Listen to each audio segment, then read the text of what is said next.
Pernah tak satu saat kita rasa aku pernah lalui detik ini? Deja vu adalah perasaan kuat bahawa sesuatu yang sedang kita alami pernah berlaku sebelum ini. Hakikatnya, inilah kali pertama. Para ilmuwan masih meneroka misterinya.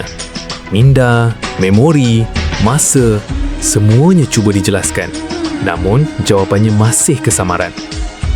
Dilihat dari kehidupan ini dan mitologi multiverse, deja vu mungkin tanda versi diri kita yang lain pernah gagal, pernah kecewa, pernah jatuh. Masa bukan milik kita, tetapi hak pencipta yang mampu mengulangnya, memberi kita satu versi yang lebih baik untuk membetulkan kesilapan. Jika hari ini kita gagal, deja vu itulah isyarat bahawa inilah peluang kedua yang tidak semua jiwa terpilih merasainya.